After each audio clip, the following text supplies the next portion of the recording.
ఒక్కొక్కసారి అనిపిస్తుంది మోసం చేయడం కూడా మంచిదే అని. దానికి ఉదాహరణ ఈ చిన్న కథ. నిద్ర మాత్రకు అలవాటుపడిన ఆ ముసలి తల్లి టాబ్లెట్ల కోసం పట్టుబడుతుంది. కొడుక్కి రీసెంట్గా పెళ్ళయింది. కోడలు డాక్టర్. నిద్ర మాత్రలు వేసుకోవడం వల్ల కలిగే దుష్పరిణామాల గురించి చెబుతూ అత్తగారికి ఇంకా ఆ మాత్రలు ఇవ్వకండి అంటుంది.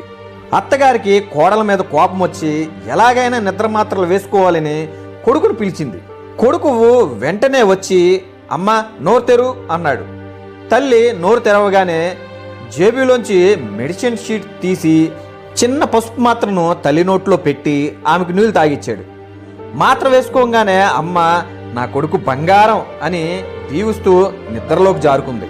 ఏమండి నేను వేద్దని చెప్పానా అని భార్య అనేసరికి భర్త మెడిసిన్ షీటు భార్యకిస్తాడు. అది కాస్త విటమిన్ టాబ్లెట్ షీటు. చూడగానే భార్య మొహంలో చిరునవ్వుతో మెల్లగా చెప్పింది, నువ్వు నీ అమ్మని మోసం చేస్తున్నావు.